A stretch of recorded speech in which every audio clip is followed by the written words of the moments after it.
پہلے پوچھتا ہوں، ہم لوگ جب قبرستان جاتے ہیں یا قبرستان سے گزرتے ہیں تو قبر والوں کو سلام کرتے کہ نہیں کرتے؟ کرتے نا بھائی.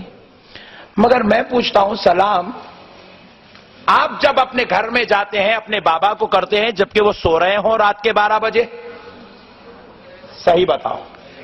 اب آپ گھر سے جلسے سے گھر جاؤ گے، آپ کے گھر میں آپ کے خاندان والے قبیلے والے آرام کر رہے ہیں، سلام کرو گے؟ پکا بولو بھائی. نہیں کرو گے نا؟ کیوں؟ کیونکہ وہ سو رہے ہیں.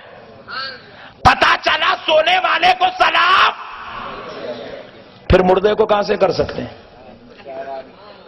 تو بتانا ماننا پڑے گا کہ گھر میں تو جو لیٹا ہے وہ سو رہا ہے، جس کو ہم نے خبر میں چھوڑا ہے وہ سونا تو دور جاگتا پڑا ہے.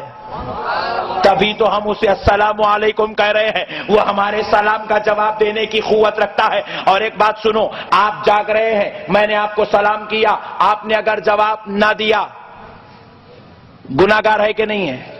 سلام کا جواب نہ دینے والا گناہگار ہے. اگر وہ لوگ بیچارے پہلے ہی گناہوں سے پریشان، خبر میں پیٹائی ہو رہی ہے، پھر آپ کو کہا جا رہا ہے سلام کرو، جواب نہیں دے گا تو ٹینشن، پھر عذاب.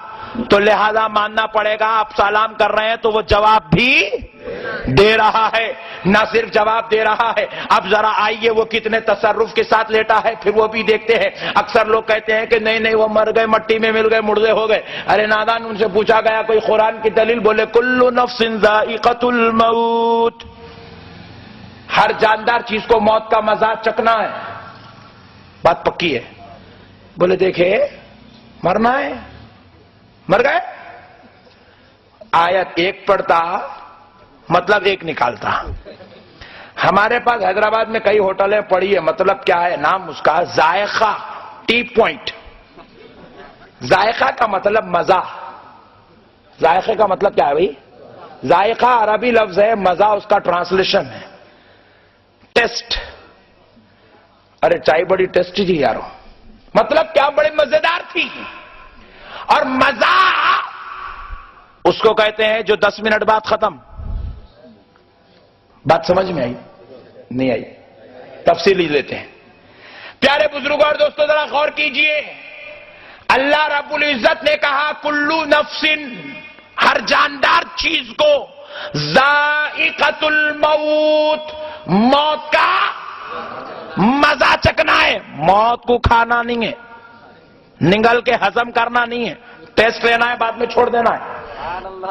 تو پیارے بزرگوں اور دوستو، اللہ نے قرآن میں بیان کیا یہ جو موت ہے یہ حیات کی طرح ہمیشہ ہمیشہ کے لیے نہیں ہے، یہ تو صرف منتقل کرنے کے لیے، مزہ چکانے کے لیے دیا جا رہا ہے. تجھے زمین کے اوپر سے اندر بلانا ہے، اس لیے موت کو بھیجا جا رہا ہے. تو ذرا اس کا مزہ چکھ لے تاکہ تیرے بیٹے تجھ پر رو لے، تیری بیوی تجھ پر رو لے، تیرے خاندان والے تجھ پر رو لے. جب وہ سارے رو رو کر تجھے لے آ کر قبر میں چھوڑیں گے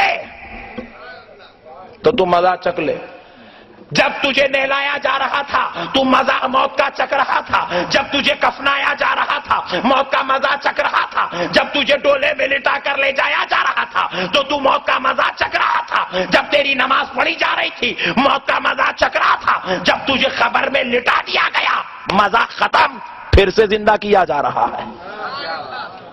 مزہ کچھ دیر کا ہوتا ہے. ابھی ہم نے تھوڑی دیر پہلے بریانی کھائی، آپ ٹینشن مت لیجیے، آپ بھی کھائیں گے کل صبح انشاءاللہ.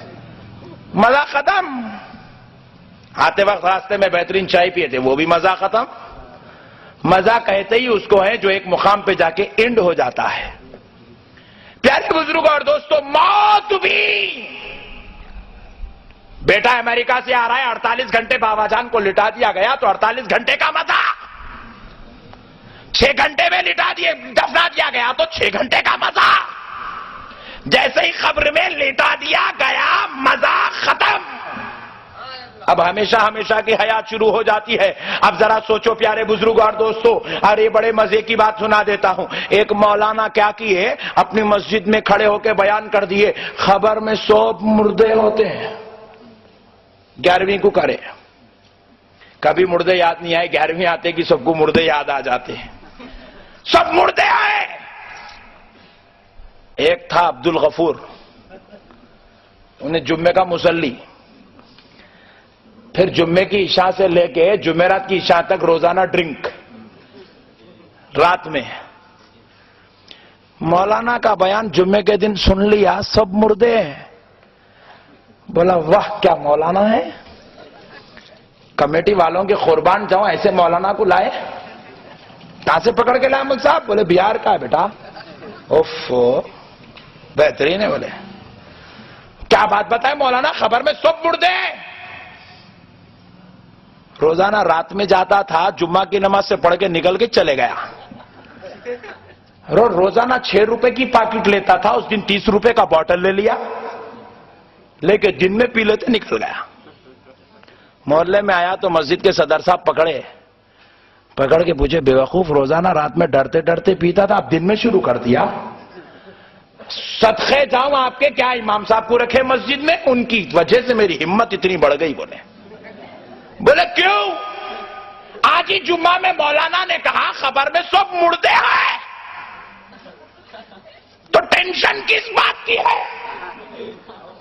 دن میں اس لیے نہیں پیتا تھا کیونکہ خبر میں مارا جائے گا,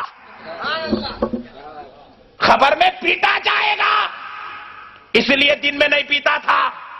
اب مولانا نے کہہ دیا سب مردے, میں بھی مردہ رہوں گا, فرشتے ماریں گے اور تو مارتا جا, مردے کو تکلیف ہوتی ہی نہیں.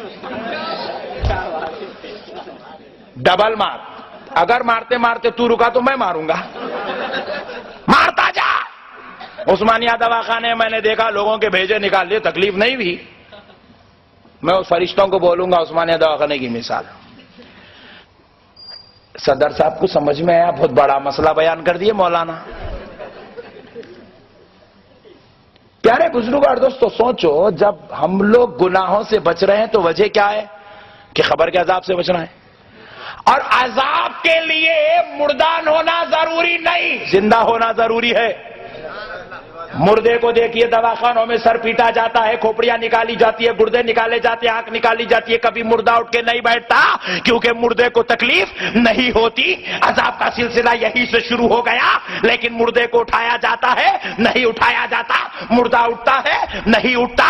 مردہ اس کو کہتے ہیں جس کو مارنے پر تکلیف نہیں ہوتی, کاٹنے پر تکلیف نہیں ہوتی, سر پھوڑنے پر تکلیف نہیں ہوتی. لیکن پیارے دوستو, زندگی کے بعد زندگی میں تکلیف ہوتی ہے, خبر میں عذاب ہے تو ماننا پڑے گا.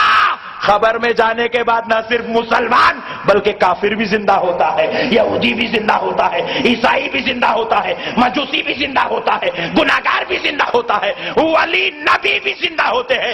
آپ پوچھے مولانا کافر یہودی عیسائی اور گناہگار کا زندہ ہونا تو سمجھ میں آیا, عذاب لینا ہے اس لیے زندہ ہو رہا ہے. ولی کیوں زندہ ہوتا, نبی کیوں زندہ ہوتا ہے جبکہ وہ گناہگار نہیں ہے, وہ خطاکار نہیں ہے, وہ سیاکار نہیں ہے, پھر زندہ کیوں ہو رہا ہے؟ وہ گناہگار زندہ ہوا, عذاب کے لیے ولی کیوں زندہ ہوتا ہے؟ تو مجھے کہنے دو, اپنے اعمال کے بدلے میں دیدار خدا کے لیے زندہ ہوتا ہے, پھل اور نعمت پانے کے لیے زندہ ہوتا ہے, اپنی کی ہوئی عبادات کا صلہ پانے کے لیے زندہ ہوتا ہے.